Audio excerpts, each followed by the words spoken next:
Joining us now on ICANN Media here in Banff at the Petroleum Safety Conference is Ryan Campbell. You're with Golder Associates, and fascinating topic that you were talking about today. A lot of it had to do with probabilities of incidents happening in the workplace.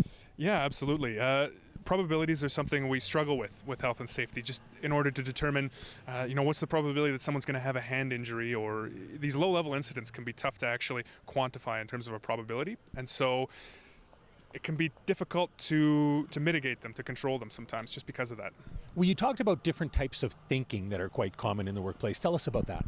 So really, when we think, we're using one of two systems, System 1 or System 2.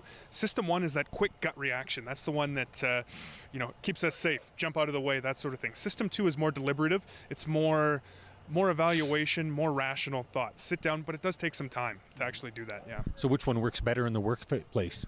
In the workplace, typically we want to start to engage System 2 through things like a job safety analysis or a stop and think, something like that. Decision making is something that you focused on here as well, because people often have choices before something goes wrong or before things just go according to plan. Yeah, absolutely. When we're working, we have a choice. Even if we don't necessarily recognize it, we can choose the safe way, we can choose the unsafe way. Sometimes we don't necessarily recognize which way is which.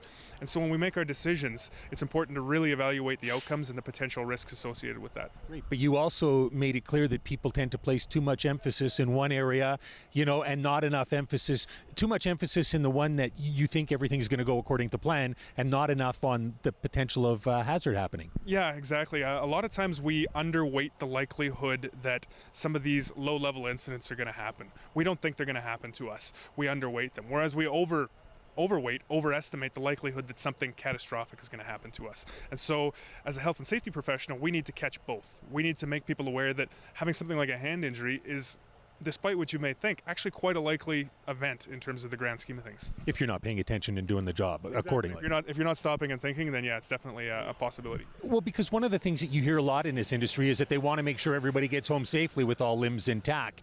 It's not what an accountant looks at when they go to work, or other people. So obviously it has to be front and center for this industry. Yeah, absolutely. It's something that we're getting more and more on top of. In my role, in my position, we work with a lot of different companies, and certainly most of the advanced ones are really starting to go down this route in terms of looking at how and why we make the decisions that we do, because they realize that decision funnels into behavior. Behavior is a result of choice that we've made. And so to understand how and why we've made those choices is important for any organization's health and safety. One of the things you say that factors into that is loss aversion as far as decision making goes. Explain that for us. So loss aversion is this idea that we really dislike losing. And for example, we dislike losing $20 more than we like winning $20. And so what you end up doing is that you really start to go out of your way to avoid loss, just because we have this natural aversion to it from our distant past. So how does that affect the workplace then? So with a natural aversion to loss, when you're faced with two different choices, you can choose to work safely and incur a loss, a sure loss, or you can roll the dice. Maybe it'll work out for you, maybe it won't. What we'll do is we'll avoid the sure loss. We'll go risky. We'll accept an increased potential for consequences to happen in trade for avoiding that sure loss. So that's something that happens for workers. Well, one of the examples you gave is having somebody work extra hours when, of course, they might be tired, as opposed to putting them up in a hotel and having them come back fresh the next day. Yeah, exactly. So in that example, you find yourself out there and you've got one option. You can really work 16 hours, say, get the job done that day, get back home. But that carries with it an increased likelihood of an accident or injury due to fatigue, that sort of thing. Whereas your other option is to just, we're going to call it at 10, 12 hours, we're going to get a hotel, we're going to come back tomorrow, we'll get the job done safely, and we'll go back. But that is seen as a sure loss. It counts against the project, your project budget's blown. And so as a person in the field, I'm more inclined to do that, to accept the increased chance of fatigue-related injury, because that's the one that provides the least amount of losing in that instance. Financial loss. Exactly, yeah, financial, yeah, for sure. So how do you then change the culture in a company? Do you go with the scare tactics, which you can obviously use, or you did mention a term nudging to try and get people to change? Yeah, absolutely. So nudging is a way of influencing people's choices and actions without really doing it directly, without that stick to say, you're doing it this way. Nudging is just to kind of use the ideas in decision theory to push people towards making the right decision, as opposed to the stick method. But when you're saying nudging, it's not like it's not a blatant thing, is it? No, it's a very subtle thing, and a lot of times people don't even realize they're being nudged. So there's a couple of examples with that. One with traffic, the perceived speed. If you can make people think that they're going faster than they are, they'll slow down. So your overall speed decreases, accidents decrease as well. So it's just a way of getting people to make the safe decision, but it can be a really cheap and effective way of doing it as well, to play on what we talked about earlier, System 1, that automatic thinking system. It sounds like quite a skill, though, because, I mean, some of the examples that you gave in your session, people thought these out, and they weren't the go-to solutions to begin with. It took a while before they got to them. It did. They went with a lot of more costly fixes first, trying to straighten out roads, that sort of thing. And eventually somebody realized, well, why don't we just try this? Like, let's just try and play on people's perceptions. And it worked. Well, why don't you just tell us what this is? Because I know what it is, but Sure. people watching don't know. You want the urinal one? Well, you can give the sure. You know what?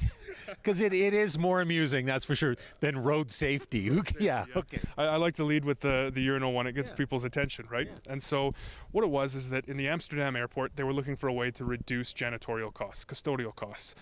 Real quick, easy. In the men's urinals, they took a little black fly sticker, stuck it onto the urinal. As guys, we can't help but aim for it. Cleanup costs dropped astronomically. Another one, a little more relevant to health and safety, road safety.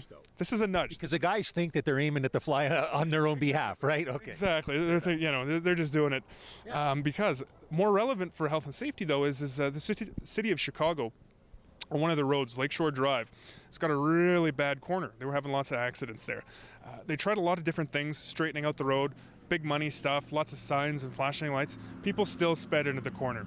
What they eventually did is they painted road stripes in the lead up to the corner. And so far back, the stripes were quite a distance apart. As you approached the corner, they got closer together, so your perceived speed increased. You were still going the same speed, but the speed that you thought you were traveling at was higher, and so you automatically tapped the brakes. Accidents on that corner, just because of that, were reduced 36%, just with that. So is the profession out there enough that can anybody do this nudging? It sounds to me like it's almost a discipline of its own to try and figure out what works for certain areas. It is, but I think people have a real opportunity to be talented amateurs at it. There's a lot of literature out there on it, a lot of popular books. You can get an idea. It's really, once you sit down and start to think about it, I'm sure that anybody in any organization can come up with some ideas on what'll work for them in their particular work sites. Ryan, thank you for your time. Thank you very much. All right, we've been chatting with Ryan Campbell.